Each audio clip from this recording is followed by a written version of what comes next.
I'm happy to introduce tonight's moderator, Mr. David Folkenflik. David Folkenflik is media correspondent for National Public Radio.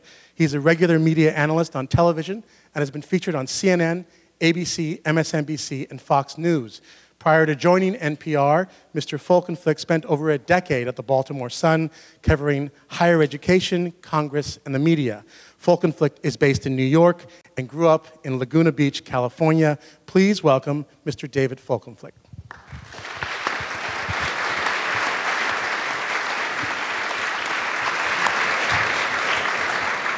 On behalf of Zócalo and New America Foundation, I want to welcome you, this incredibly packed and clearly lively crowd, to this evening's conversation.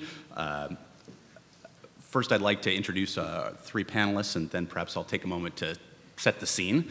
I have to my immediate left Mr. Steve Coll. He's the president and CEO of the New America Foundation and a staff writer at The New Yorker. Previously, you may know him from his 20 years as a foreign correspondent and senior editor at The Washington Post, where he ultimately served as the paper's managing editor before walking away, something very few people do voluntarily. He is also the author of 6 books, much to our benefit, including the Pulitzer Prize-winning Ghost Wars, The Secret History of the CIA, Afghanistan, and bin Laden, from the Soviet invasion to September 10th, 2001, as well as another book on the bin Ladens.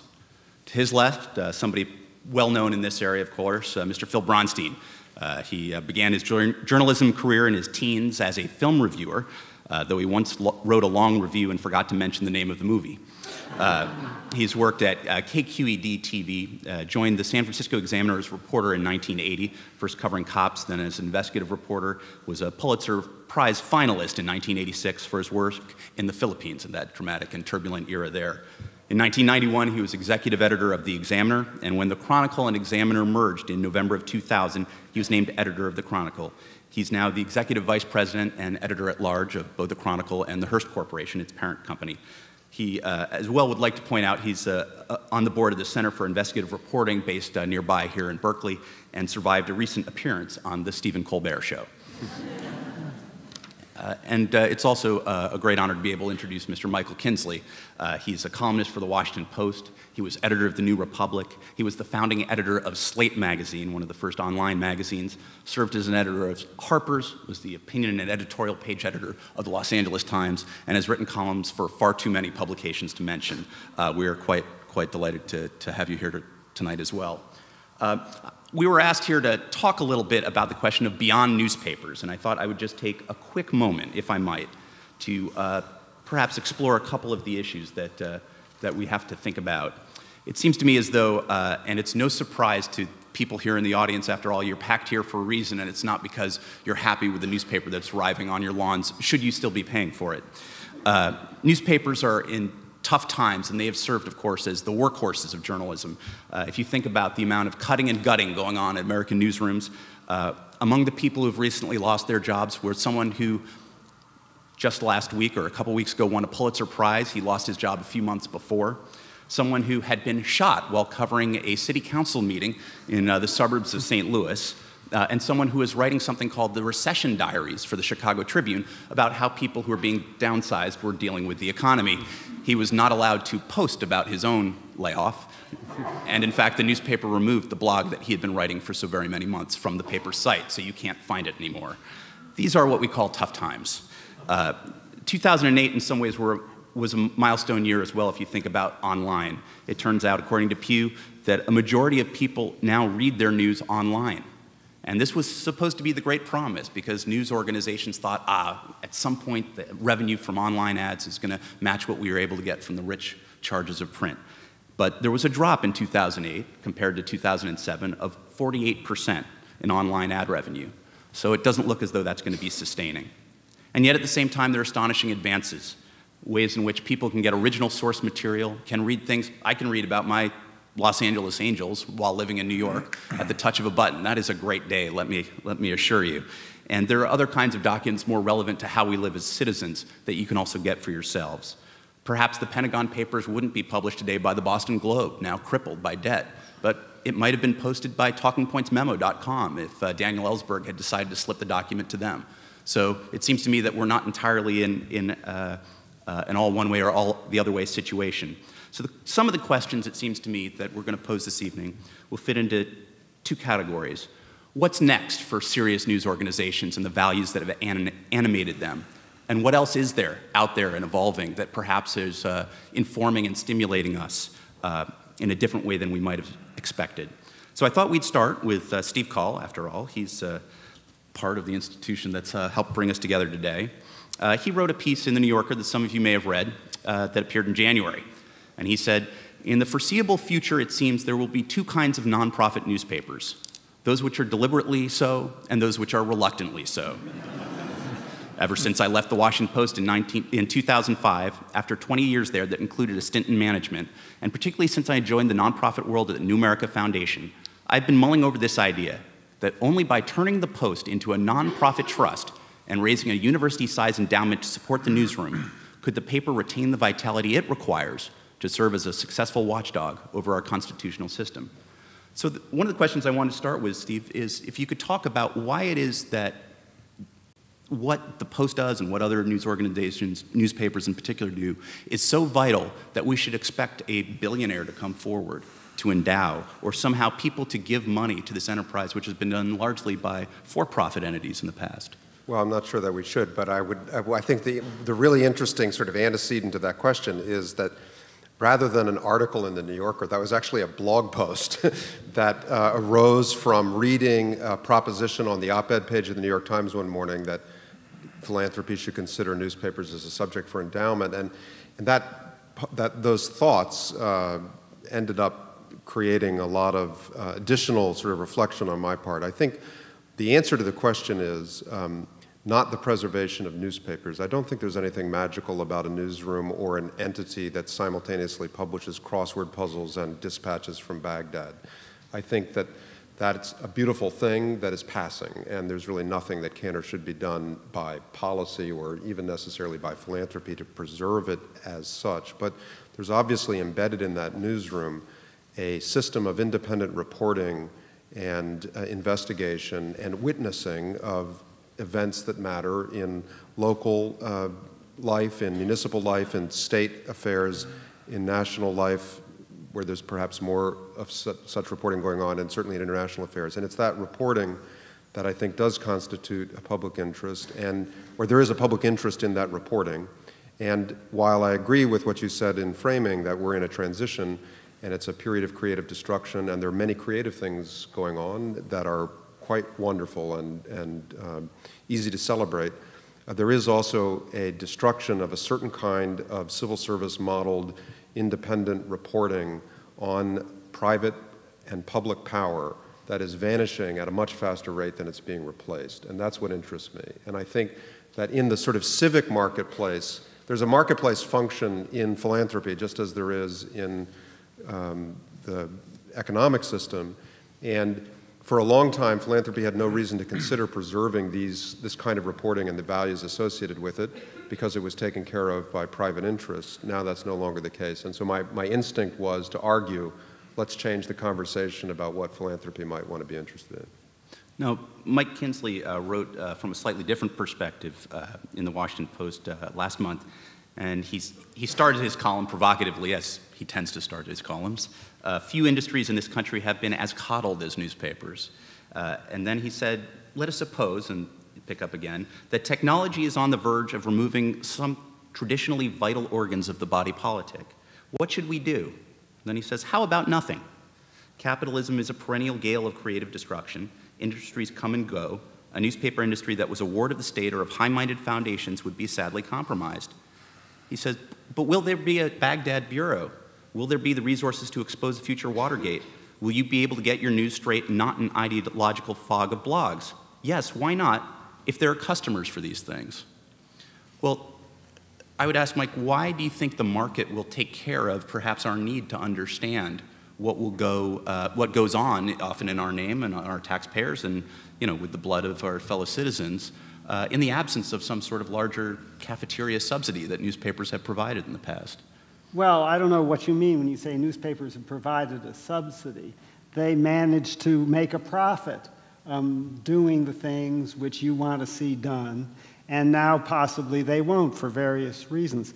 But I mean, let's pull back for a second. Suppose 20 years ago you had been told that in the next 20 years it would become possible to distribute newspapers for free, not have to pay anything for paper, not have to pay anything for ink, and would your reaction be, boy, that's going to be terrible? I don't think so. So you have to sort of scratch your head. Why is this such a disaster? When, if you just look at the simple facts, it sounds like a pretty good thing. And one reason, of course, is that newspapers blew it in many ways. They should have been able to keep the classifieds. They had the brand, which was much more important than the technology, which Craigslist had, which was relatively trivial. There are other examples. With hindsight, which is cheap, you can see how they would have done it. And so maybe they deserve their fate. But what about people who, what do readers deserve or consumers of news deserve in terms of knowledge? We were discussing this over dinner, and the analogy to parks came up. There are a lot of things which are public goods or which are funded by philanthropy. It doesn't seem to me that journalism is the kind of thing that ought to be subsidized. If there aren't enough people who are interested in it, in good journalism, I don't see why they should be forced to subsidize it either directly or indirectly through their tax dollars. But in fact, that's not a problem. As everyone points out at about this stage in these discussions, more people are reading than ever. And more people are reading news than ever before. And so I think this period of transition that we've been talking about is going to be limited, and we will come out with some system, some combination of people paying and then supplying their eyeballs for advertisers. And this will seem like a large fuss over a medium-sized problem. Phil, you've been able to step back a little bit from running a newspaper in quite the same intensity and responsibility, perhaps, than you've had for many years, first at the Examiner, then the Chronicle. How do you see it now that you've had a little time to think a little bit broader range about that challenge and about how the function of news and informing citizens is being provided? Well, it still feels a little bit like wind shear. I mean, I think that one can argue endlessly that we could have seen this coming and should have seen this coming, because I don't necessarily agree with Michael about the technology, although maybe I misunderstood what he was saying, but I think the technology was vitally important, and I think we missed it. We brought Craig Newmark into the Chronicle 6 or 7 years ago to talk with then folks who ran the website and saying, hey, look, maybe there's some kind of relationship and partnership we can have here. And the view then on the website was, the hell with it, we're just going to kick his rear end. Because after all, we're the Chronicle, and how could we not? And he's some little guy over there in Coal Valley doing his thing. So I think that we just didn't recognize the technology. But, I mean, it's hard to talk in abstract, because I look out in this audience tonight and I see people who have been colleagues of mine for 25 years and more, who have been vastly affected by this. So with all due respect to Michael, I don't think it's not a minor thing, because they not only represent human beings, but they also represent people with an enormous amount of talent. And that talent right now in this transition period that Michael describes well is not being used particularly well or at all. And so I see all of these things going on in San Francisco, and this is really, San Francisco and the Bay Area is really a sort of a hotbed of experimentation, not unusual for this area. But, you have not only these local news websites that are popping up all over the place, including some from people who came from the Chronicle or newspapers here, but you have something called Spot Us here, which is essentially, you know, newspaper pitches or story pitches are put up for bid. The public bids on them. There's a limit on the amount you can bid, so a single person can't get an agenda in there, presumably. And then when they get to the bid level, like $300, then they find a journalist to do the story. Now, you know, that's fraught with danger, just like a lot of other things. They also have something called I Am San Francisco, which is like YouTube, but it's an opportunity for video journalists to come and kind of do the same thing, which is pitch their stories and get support, only they actually get paid. So I think that there are all sorts of things going on, and we're trying to involve ourselves in a kind of what we now call pro-am relationship. I think citizen journalism as a concept hasn't worked and may not work.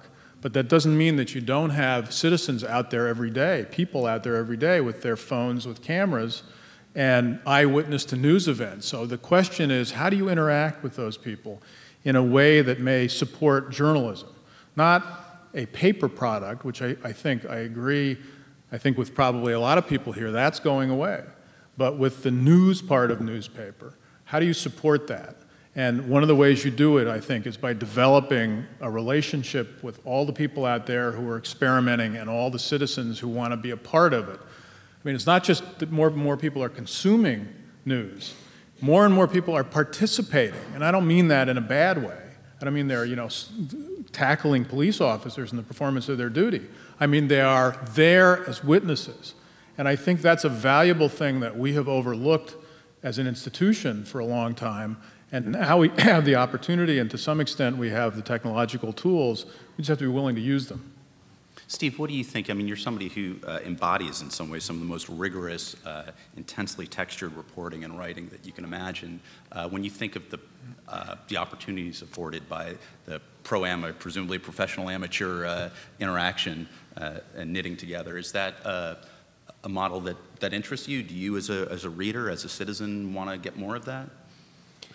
You know, I'm agnostic about the efforts that have been made so far. I think there are some sources of promise and some sources of discouragement in that. But I'm a big believer in innovation and in the march of innovation, and I believe that the generation of journalists coming of age now as young professionals has the potential to create better journalism than anyone has before. And so I'm not at all sort of worried about where that pattern of innovation may eventually lead, and I'm quite sure it will produce wonderful things that we can't even imagine now within 15 or 20 years. But what worries me is that there is a body of journalistic practice that built up by accident because of the quasi-monopolistic business model, mostly at newspapers, but also in licensed broadcasting, that is being very rapidly destroyed more quickly than it can be replaced. And that, to me, constitutes something of public interest. That's not the same thing as talking about newspapers. I'm talking about journalism rather than newspapers. It happens that the journalism that I'm talking about has been disproportionately located in newspapers for the last 30 or 40 years, but that is actually immaterial to the question of what should be done or what should be considered important. So I just make one other point. We were talking at dinner about, you know, if this is the transition from the horse and buggy to the automobile, I don't think the subject is the horse and buggy. I think the subject, and I don't think the subject is the automobile. I think the subject is transportation policy. So, you know, what is it in this transition that belongs in the public square for public discourse, for identifying where the common interests lie, and then having identified those, and we may or may not agree about what they are, if there is no foreseeable prospect that those are going to be served by the private market for now, then what do we do to try to preserve them to the greatest possible extent?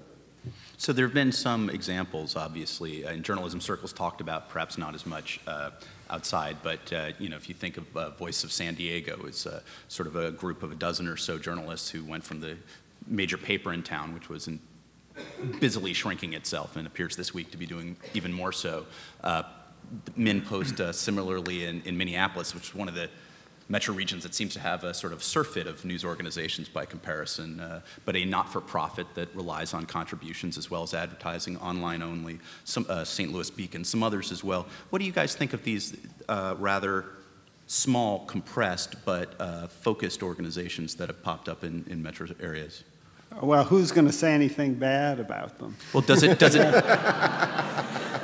how well does it do serving those citizens, particularly in the absence of other serious news organizations? Well, I mean, I guess the case against them would be that they don't have the professional standards that guarantee a level of accuracy. But my experience at Slate certainly is that there's in some ways at least, there's far more pressure for accuracy on the internet than there is in traditional media. Because if you make that mistake, someone's going to spot it, and if you don't acknowledge it and correct it, they will embarrass you on some other website, and I think that is a different. It's like all this stuff. It's all different. What did I say? Yeah. It's a traditionalist. Postcard. Yeah. It's different from the traditional ways in which accuracy has been guaranteed, and it will take getting used to. And Steve does not want to be portrayed as a Luddite here, and I don't want to be portrayed as indifferent to traditional standards, to my colleagues in the industry, and so on. But things are changing, and by and large, I think, and everyone on this panel seems to think that it's good. I think that the key phrase of your question was absence of professionals. Mm-hmm. So the question is, what level are we willing to adhere to in the interim?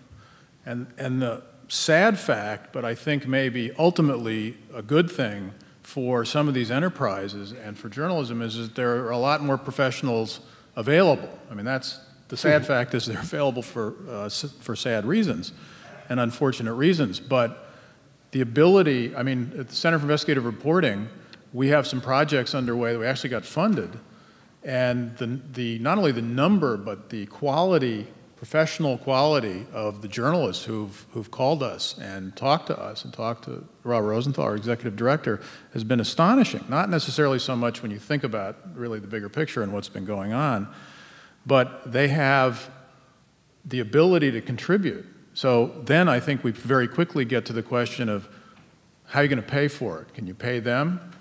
Can you pay them a living wage? If you can't pay them a living wage, can they afford to do this?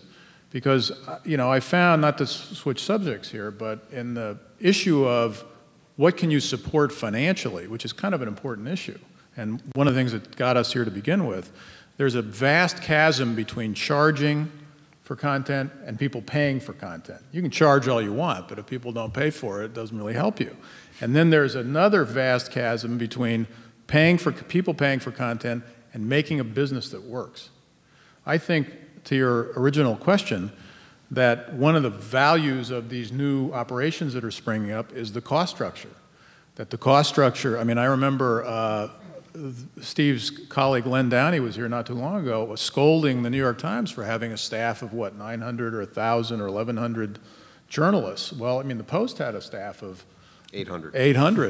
The Chronicle, when the Chronicle and Examiner merged, we had a staff of 575, which for a San Francisco newspaper was huge. I think the Los Angeles Times had about 800 in the editorial department alone. and they were complaining at that point that they didn't have enough people. So I think we were really living, in this bubble, our own kind of bubble. So I think that one of the things that these kind of insurgent organizations are doing might be to prove that there's a different cost structure that's easier to pay for, I hope. So how do you feel, former editors all, how do you feel about the notion of charging the readers for content that people have been giving away online? Well, you have to understand that it's not as if readers ever paid for the content. The readers paid basically for the paper, and the content was funded by advertising. So the idea that it might work, sure, if you could get readers to pay, but it's not as if that's the obvious solution, because if it worked, it's never worked before.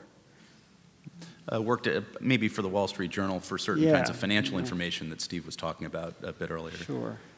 Yeah, you do worry that in the end, in the transition, especially when you break down the sort of accidental, quasi-monopolistic business model that protected all this cost structure before, that one of the things that will immediately happen when all the barriers to entry collapse is that the information that will be funded most aggressively is that which informs prices in the marketplace. So, of course, we're going to pay for information if it allows you to trade successfully on stocks or commodities or bonds, but are we going to pay for information that was also in these protected newsrooms that was about local zoning boards and school boards and so forth? And I think it's obvious that no, you won't pay equally for those two kinds of information, and that takes me back to this question of the policy questions in the public square.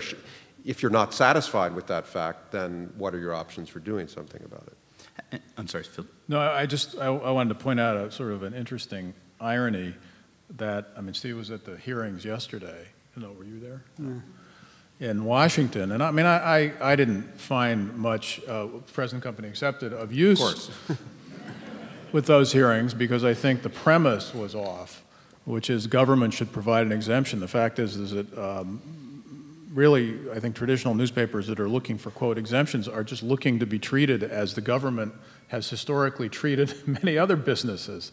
You know, Westinghouse comes to mind. There's clearly a different standard there. Maybe there ought to be. But there was this, of course, Arianna Huffington testified and made quite a splash. And then there was complaint that this notion, the guy from The Wire, I can't remember his name at the moment. David Simon. David, yeah. Basically was saying, you know, these blogs, they're kind of pointless and useless, and they don't provide valuable information. I'm paraphrasing, but he basically said they don't cover Baltimore City Hall. And then the guy who just took over Valleywag here in the Bay Area came up with a list of all the blogs that actually do cover city halls around the Bay Area. And yes, they're not necessarily professional journalists who went to J school, neither did I. But they're people who we used to refer to as gadflies, who are always at these meetings and have a great dedication to reporting on what's going on there, albeit perhaps with a bit of a slant. And then Josh Wolf, who you may recall was a guy who was fighting very hard here locally to keep from handing over his raw footage to the police department, and was trying very hard to get established as a journalist, wrote on his, he's now working, I think, for a Southern California publication, that no, he didn't think bloggers could really do that, which was an unusual twist of events, but it just shows you sort of how quickly things tend to be moving, although sometimes in a circle. We've got... Yeah, I'd like just to ask Steve a question. Suppose there was, well, say Watergate, or the story of the torture of terrorist suspects, some big story.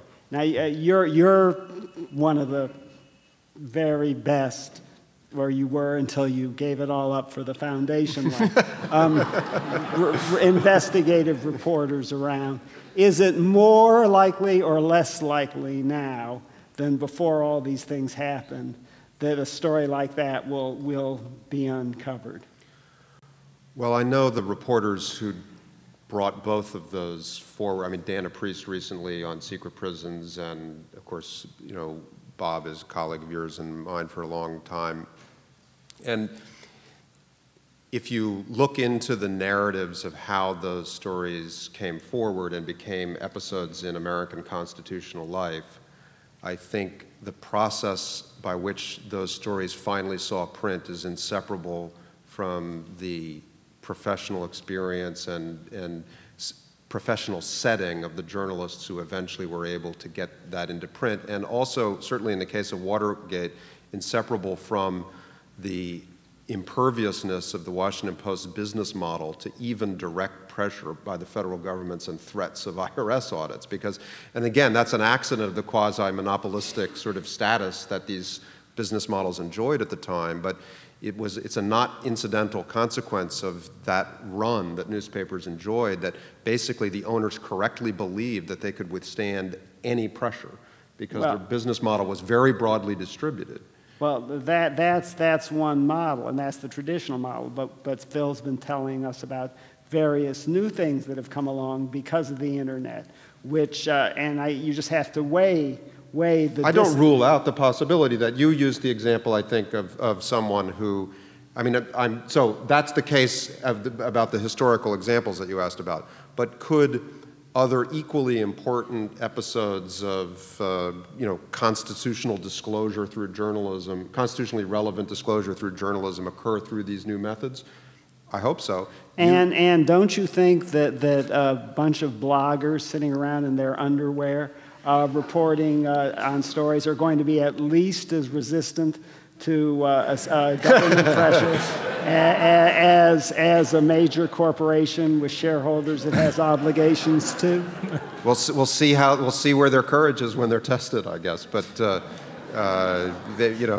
I mean, possibly. we can think of one example. If you think of Talking Point Memo taking out sort of pulling together threads from a bunch of different communities where they saw U.S. attorneys being pressured or forced out across the country, and they really threw a ton of documents out to the public and said, is there stuff here you can point to? And lawyers who were readers really helped them surround that. And it seems to me as though if that had been a time when the Pulitzer Committee had been considering, online-only entries, that would have been a very, very worthy one at that time. Right, and I think swarming is potentially an analogy to the profits of the, because swarming distributes the risk in a way that makes the risk easier to defend. So if the present, to sort of turn Michael's question a little bit and remove it from your alma mater, if the present day New York Times, because you were saying it was in part the financial security of these operations that allowed them to resist pressure from the government. So if the current present day New York Times, which is in a world of trouble and is predicted to be sold at some point in the near future and has $600 million in the hole with their pension program and just sold some percentage of themselves to Carlos Slim, were to get that kind of pressure today in a very different economic circumstance, would they stand up? Yeah, I don't know. But you know, Phil, as an investigative reporter, that the circumstances that tends to produce those kinds of breakthroughs are also at least as much, if not more, located in the sort of social contract that develops between the source and the publishing entity over a long period of time. So for whatever reason, it's the reporter who does. You don't just answer the phone and get these kinds of events. So it's through persistent professional activity that an atmosphere is developed of trust or of self-interest or all the usual complications of motivation of sources in these settings, in which this very risky, dangerous information passes down the pipe to an entity that is judged by the source to be able to handle it. Now, my hope is that these new entities will do the kind of reporting that will put them in the position to have to manage that problem and to think about the risks and their willingness to go to jail, their willingness to lose the whole business, their willingness to lose everything. But it's not so much their strength at that moment of testing, it's will they actually be funded and operated in a way that will put them in a position to ever have to be tested that way. Well, it's interesting because to raise Josh Wolf again, Josh Wolf, it was an interesting circumstance because he was fighting the federal government at the same time we were fighting the federal government in Balco. And of course, our stories, one could argue it was just about steroids, but in fact, it was a story that had huge resonance and affected things from professional sports to amateur sports in schools. And we didn't, at the time, we were a little uncomfortable with the idea that both these things were going on at once because, after all, we were that kind of institution you're talking about. All the checks and balances, and Josh was this kind of video blogger. But the reality is that he also was willing to go to jail. Doesn't answer your question about whether they're willing to pay for it. It seems to me the largest existing institution that supports the largest number of reporters right now outside of a newspaper, it might be Politico, right? Outside of, well, I would imagine it competes with non-New York Times. The Washington Post, New York Times newsrooms are probably still much bigger in terms of fielded forces on national politics. But they're now CQ, comparable. Yeah. Right, but Politico is not profitable, right? And so, I mean, I think we can look at Politico as one example to see if this model is going to work. That is to say, supporting traditional journalism outside of a newspaper setting. It does raise the question for me, if you're talking about these things as some of these classic traditional news organizations, particularly the big newspapers, contract, you know, they aren't necessarily, you know, you're seeing a lot of gutting of the American Foreign News Corps, you know, abroad. You're seeing a lot of people being withdrawn even from fairly near suburbs of a lot of newspapers. To what extent is there a greater expectation upon readers and upon citizens that they are going to have to track down for themselves what the heck is going on in the absence of these larger institutions, you know, bringing it to their door? I don't think I don't think that you should expect citizens to have to do that, and because they won't. And so, but I'm not alarmed about it, because some site will come up, you know, which will curate, is the current term. You don't say aggregate anymore, you know. But someone will set themselves up as the curator of news in San Francisco, and if the San Francisco Chronicle disappears, God forbid, and you have to get your news from 30 or 40 different sites, someone will put herself or himself in the business of sorting through those sites at 4 in the morning, so by the time you get up, you know, they will be sorted out for you. Well, I mean, there are terrific aggregators, you know, in Los Angeles, which is closer to my home. You know, LA Observed does a tremendous job of curating and pulling together things, not just from the LA Times, but disparate. But at the same point, at a certain point, as you read, particularly on his site, of all the news organizations in Los Angeles that have been diminished, including a lot of the specialty media outlets, you wonder what is there going to be left to aggregate. Well, and this was the one of the funny moments at the hearing yesterday was when David Simon said to the senators, he was talking about the loss of this kind of reporting, and he said, you know, between the loss of this reporting and the stimulus legislation, the next 5 years are going to be the halcyon days of public corruption. I envy all of you, senators. And but what was interesting was that later. I totally misunderstood that story when you told it last time. I thought he envied the investigative reporters. No, he envied the senators. Oh, yes, no, he envied the senators. Well, public officials generally. Yeah. And so the one way to measure this question of where the public interest lies was in the comment that then followed at the hearing from Claire McCaskill from Missouri, who said, look, I'm a former prosecutor, and of course, in effect, she said, I never made a mistake in public office. I never had a problem that warranted scrutiny, but there were 2 or 3 reporters who had been covering my shop for a long time, and they scared me. And everything I did more or less with them in mind. And so if citizens or bloggers or aggregators or the whole portfolio of inevitable new forces in journalism are going to perform that function, they ultimately have to reside in the head of the public official as a source of deterrence. And I'm not sure I see how that happens from here. I'm sure we'll get there eventually, but I'm worried about how long it will take and what happens in the interim. Well, as a former newspaper man, let me just say, to strike fear in the heart of somebody you write about is a very wonderful thing indeed. I do want to say this wraps up the panel discussion portion, so I want to thank all of you for coming out. I want to thank the New America Foundation and Zócalo Public Square, and we will be throwing the floor open and be taking some questions as well for folks. Thank you, Mr. Folkenflik. We will now open it up to you guys for questions. We want to remind you that this is being recorded for both video and audio podcasts, so all questions must be asked into the microphone. There's 2 of us going around on each side. So if you would please state your name before your question, raise your hand, and just wait for one of us to get to you. We have a question all the way in the back to your right. My name is Michael. I understand that it's generalist publications that have suffered the most with the market contraction, and specialist publications in this country have done better. It seems like in Europe, much more of the print media has been accused of being partisan.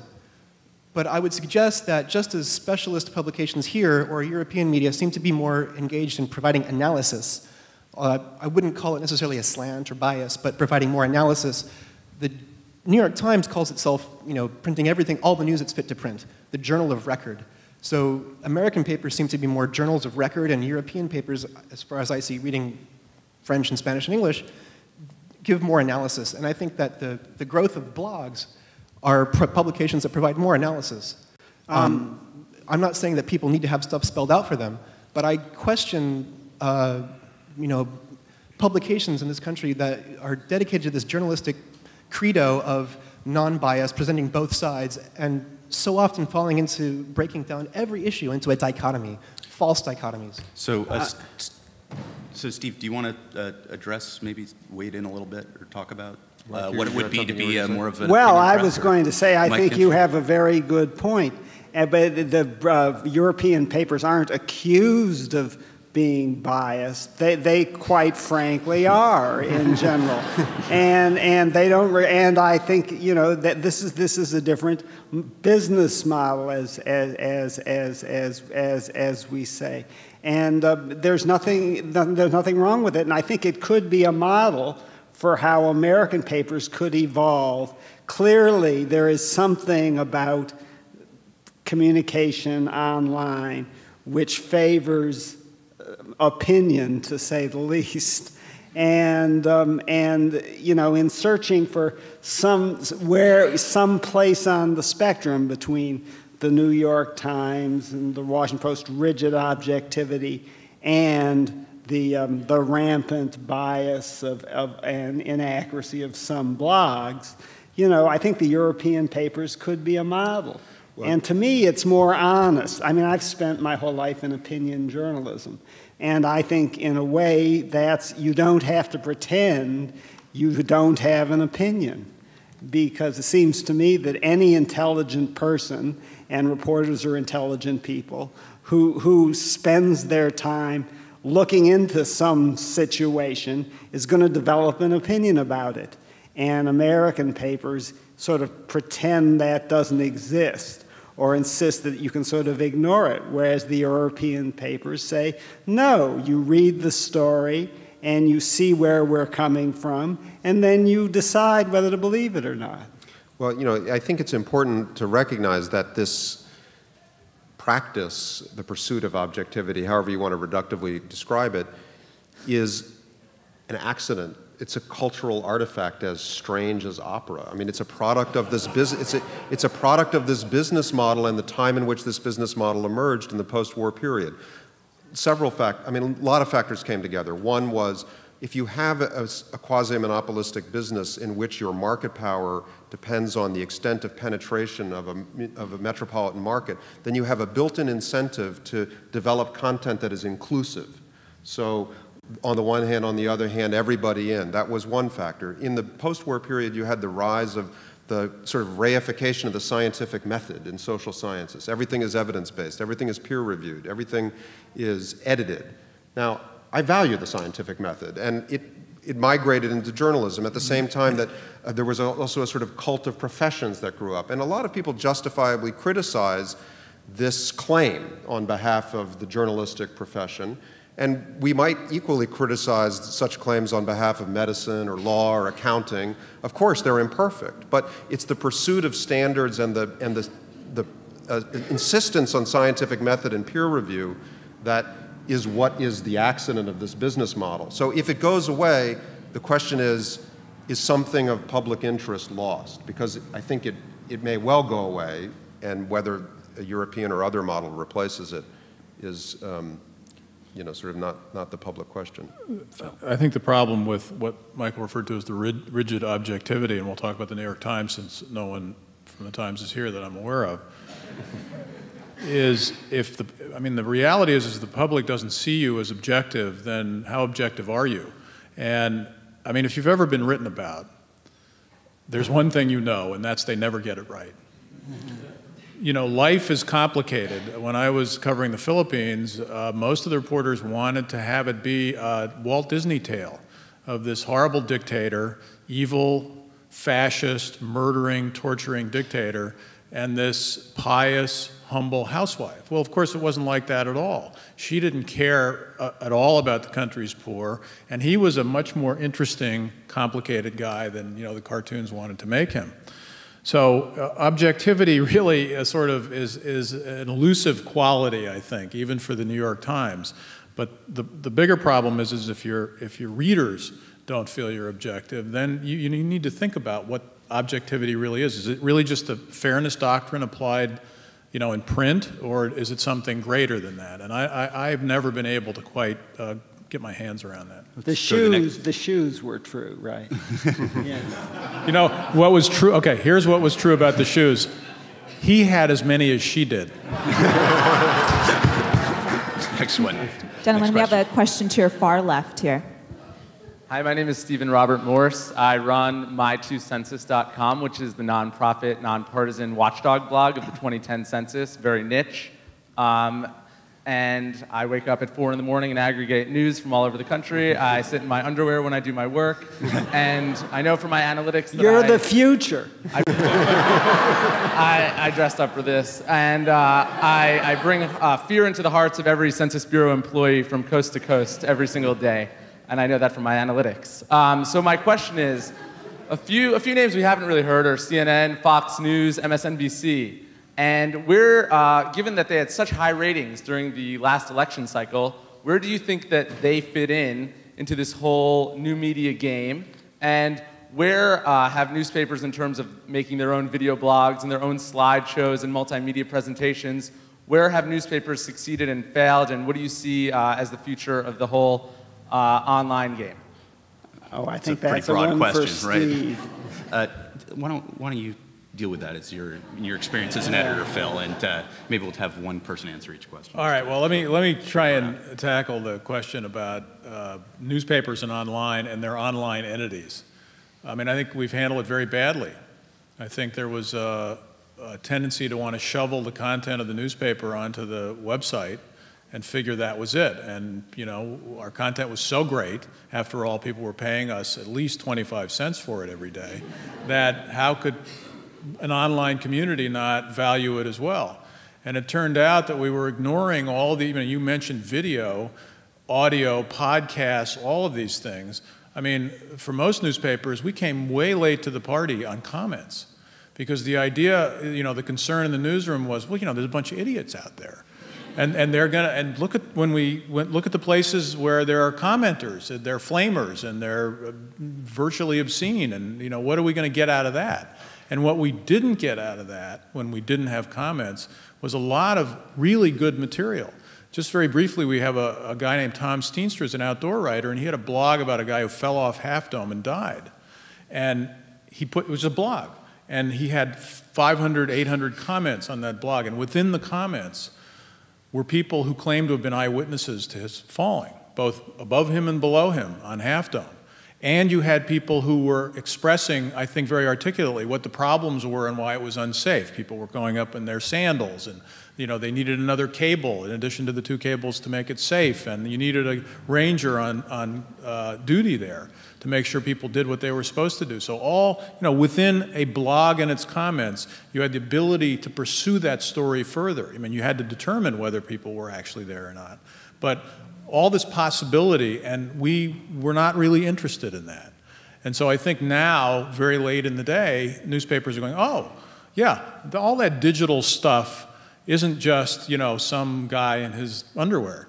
It's inventing code. It's really something that may be a useful tool for reporting, whether it's reporting at a newspaper or radio station or TV station or some independent. And of course, you can forget about all that stuff about making sure they were really there. Right. Yeah. We have a question all the way to the right. Please. Hi, my name is Josh Green. I've been a copy editor at the San Francisco Chronicle for the last 8.5 years until a few weeks ago.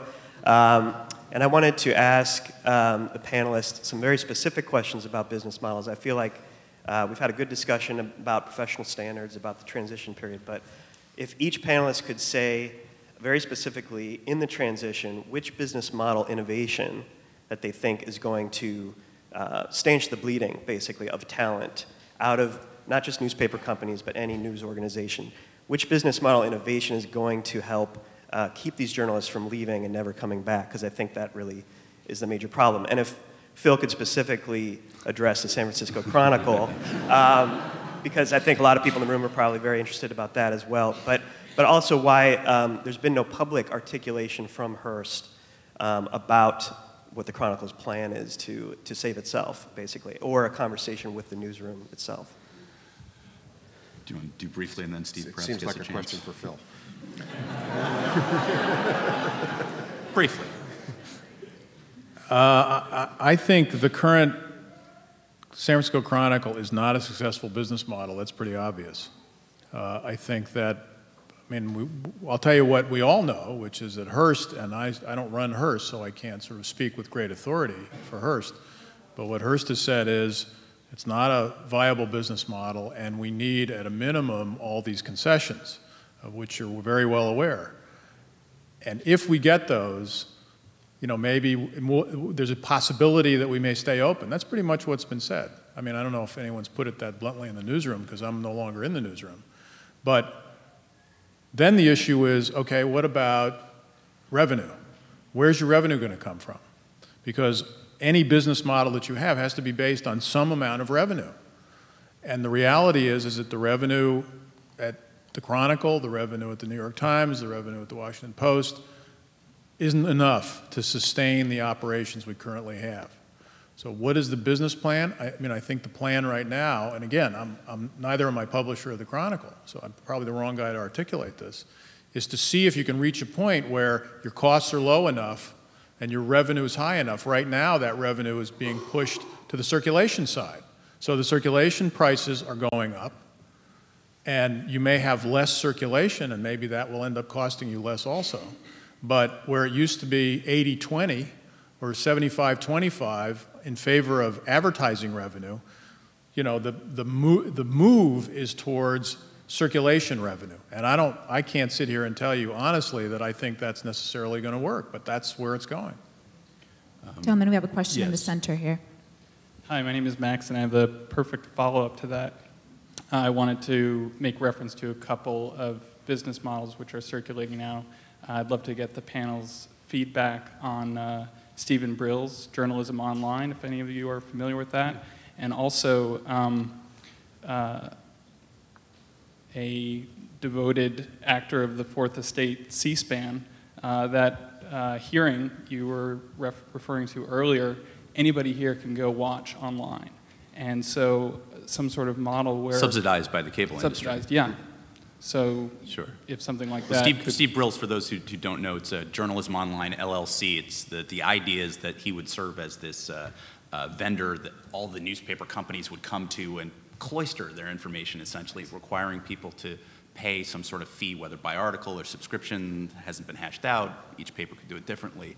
But the idea would be, hey, papers are no longer giving away stuff online for free, although, as Mike Kinsley has suggested, in a sense, they were in print as well. Steve Coll, why don't you take a crack at that?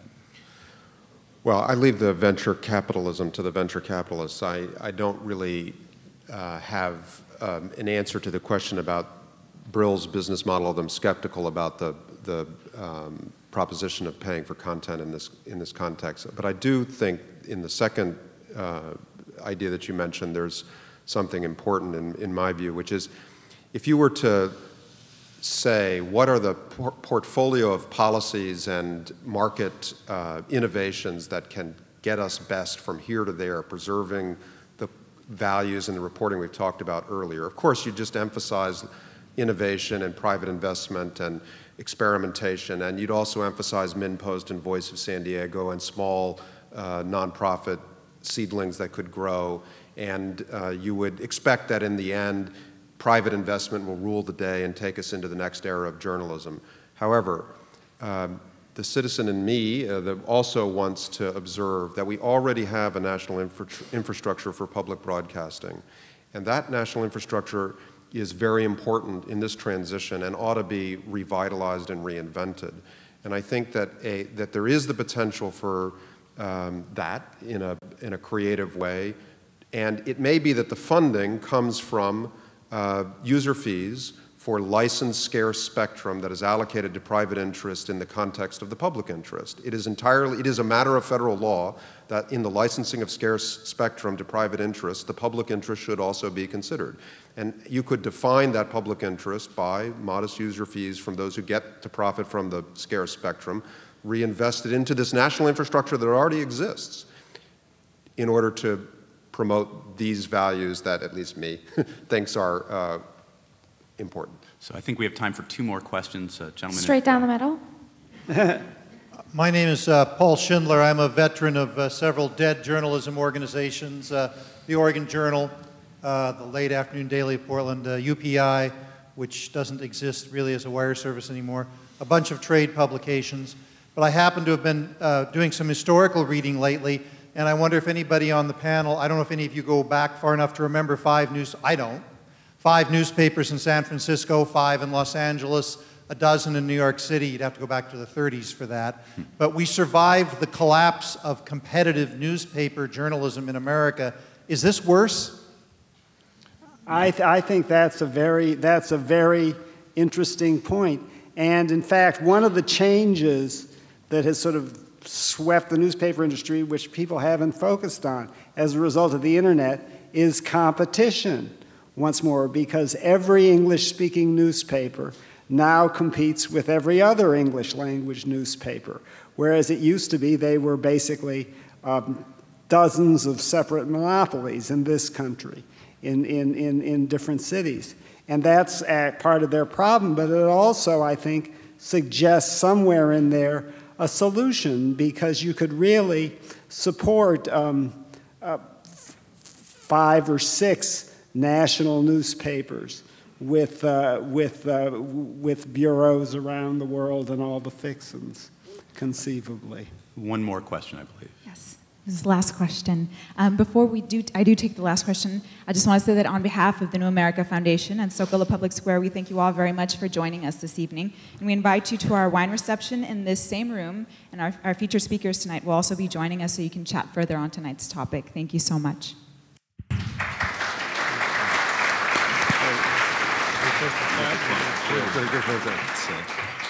I'm just curious about the panel's opinion on the value of journalism programs right now. What would you tell a young person saying, should I go to journalism school?